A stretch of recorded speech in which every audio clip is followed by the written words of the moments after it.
Assalamualaikum warahmatullahi wabarakatuh. Bismillahirrahmanirrahim. Wassalatu wassalamu ala Rasulillah wa ala alihi wa sahbihi wa mawalah.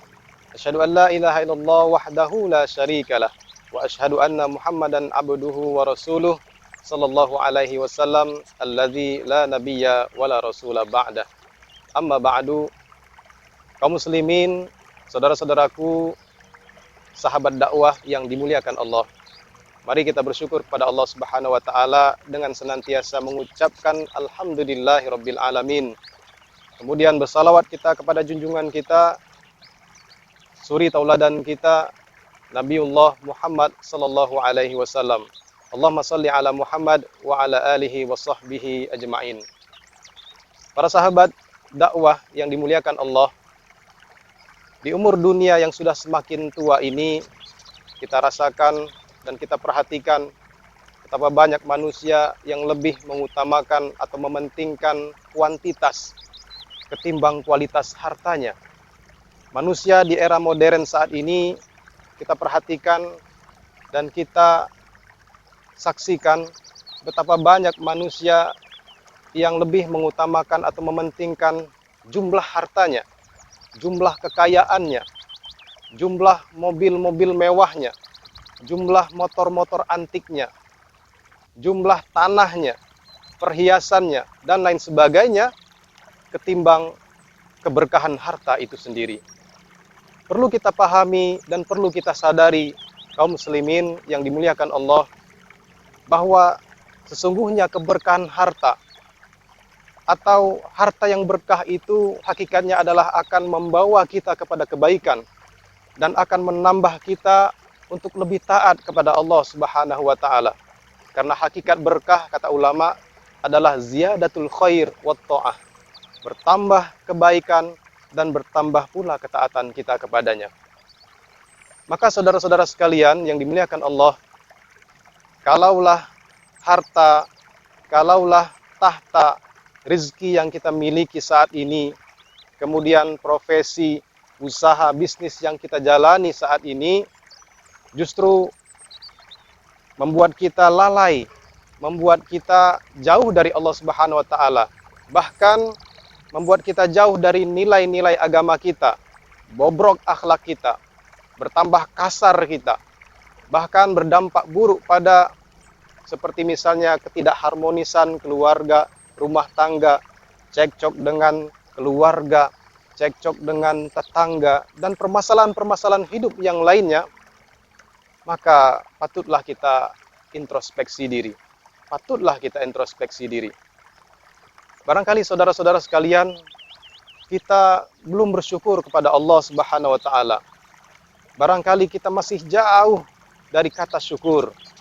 Atau mungkin barangkali proses atau hasil yang kita lalui dijalani dengan sesuatu yang tidak halal, dijalani dengan sesuatu yang tidak baik, dijalani dengan sesuatu yang justru melanggar aturan-aturan agama kita. Dan hal ini seringkali terjadi dalam realita kehidupan kita. Na'udzubillah, tsumma na'udzubillah.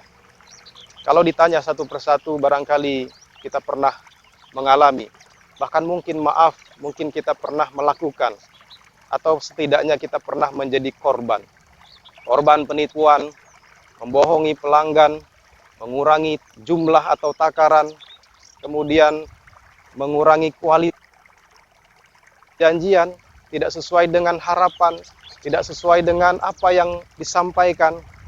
Dan tidak sedikit juga manusia zaman sekarang ini yang seringkali mempermainkan anggaran dan lain sebagainya. Ketahuilah, sesungguhnya ini semua adalah penyebab daripada ketidakberkahan hidup kita. Maka saudara-saudaraku, sahabat dakwah yang dimuliakan Allah, siapapun kita, apapun profesi kita, apapun latar belakang pendidikan kita, status sosial kita, miskin atau kaya, tua atau muda, dan di situasi dan kondisi apapun kita saat ini, maka marilah kita senantiasa berpegang teguh pada prinsip-prinsip agama. Saudara-saudaraku, sahabat dakwah yang dimuliakan Allah, kenapa agar kita hidup penuh dengan keberkahan Allah Subhanahu wa taala. Jangan sampai kita senantiasa berpikir untuk mendapat banyak. Biarlah dapat sedikit. Yang penting berkah, yang penting halal. Jangan kita senantiasa berpikir untuk mencari sesuatu yang banyak, namun ternyata hasil korupsi. Memang Allah Subhanahu wa taala membolehkan kita untuk mencari sebanyak-banyaknya karunia, keutamaan-keutamaan yang telah Allah siapkan di hamparan bumi yang luas ini, namun tetap kita berpegang teguh pada prinsip-prinsip agama kita. Prinsip kebenaran, prinsip keadilan, prinsip amanah, prinsip kepercayaan, prinsip kejujuran, dan lain sebagainya, agar hidup kita senantiasa diberkahi oleh Allah Subhanahu wa taala.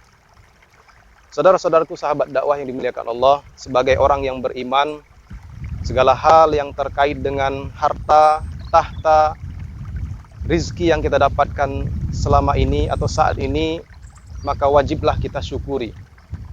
Syukur adalah sebuah kata yang begitu sangat sederhana. Syukur adalah sebuah kata yang begitu sangat ringan diucapkan oleh lisan siapa saja. Namun syukur sesungguhnya adalah sebuah kata yang sangat bermakna, sangat bernilai harganya untuk kebaikan kita hidup di dunia dan juga di akhirat nantinya.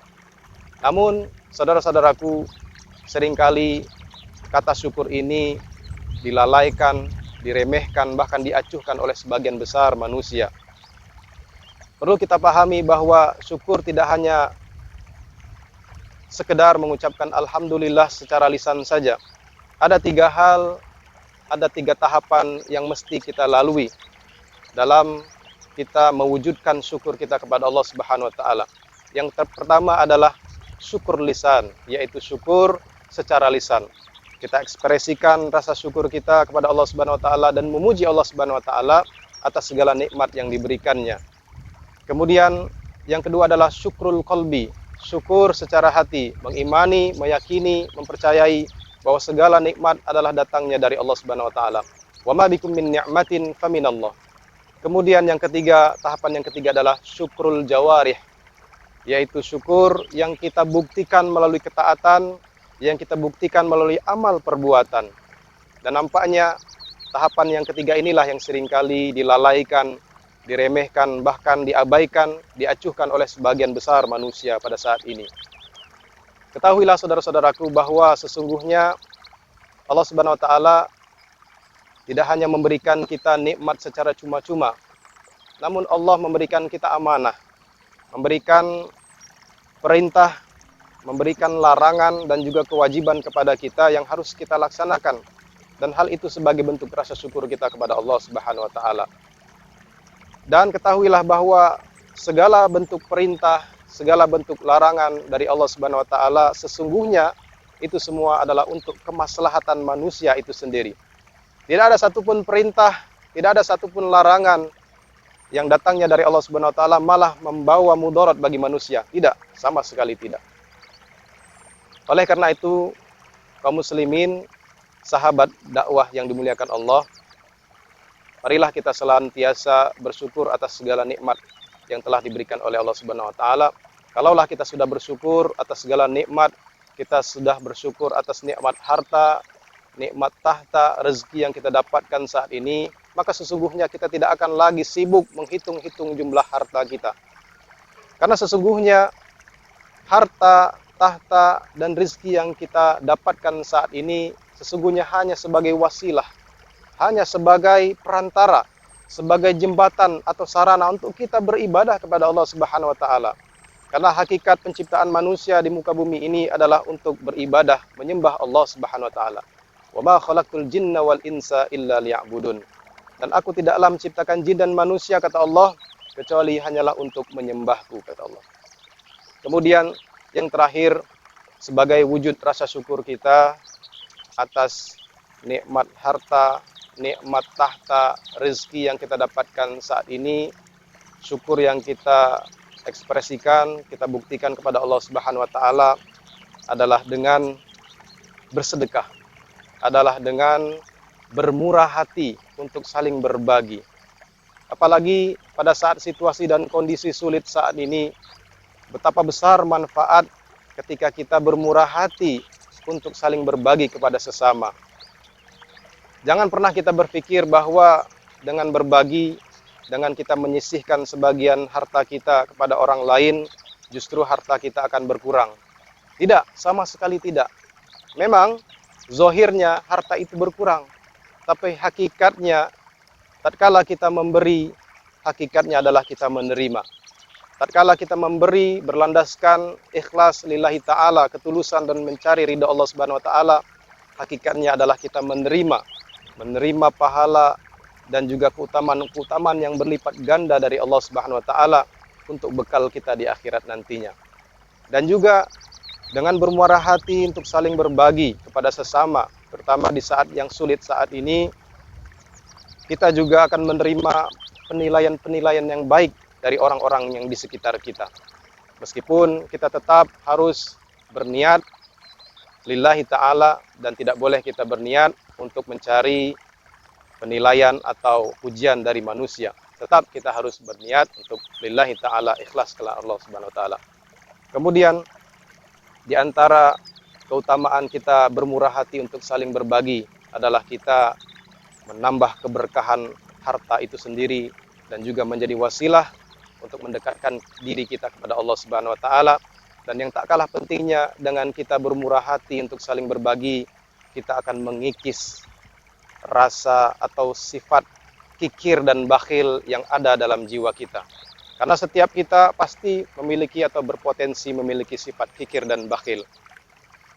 Oleh karena itu, dengan bermurah hati untuk saling berbagi, insya Allah akan mewujudkan masyarakat yang aman, damai, sejahtera dan sentosa. Kita berdoa kepada Allah Subhanahu wa taala, semoga Allah senantiasa menjadikan jiwa-jiwa kita dekat kepadanya dan menjadikan kita bermurah hati untuk saling berbagi agar masyarakat kita aman, adil, makmur, damai dan sentosa. Amin ya rabbal alamin. Dan juga semoga negara kita menjadi negara yang baldatun thayyibatun wa rabbun ghafur. Demikianlah tausiah yang dapat saya sampaikan. Terima kasih atas segala perhatian, dan melalui channel Berendo Dakwah ini jangan lupa untuk subscribe, kemudian like dan share agar menambah amal ibadah kita kepada Allah Subhanahu wa taala, dan share sebanyak-banyaknya kebaikan demi kebaikan agar kita mendapatkan pahala dan juga menjadi bekal hidup kita di akhirat nantinya. Demikianlah yang dapat saya sampaikan. Mudah-mudahan bermanfaat dan mencerahkan. Usikum wa nafsi bittaqullah. Wassalamualaikum warahmatullahi wabarakatuh.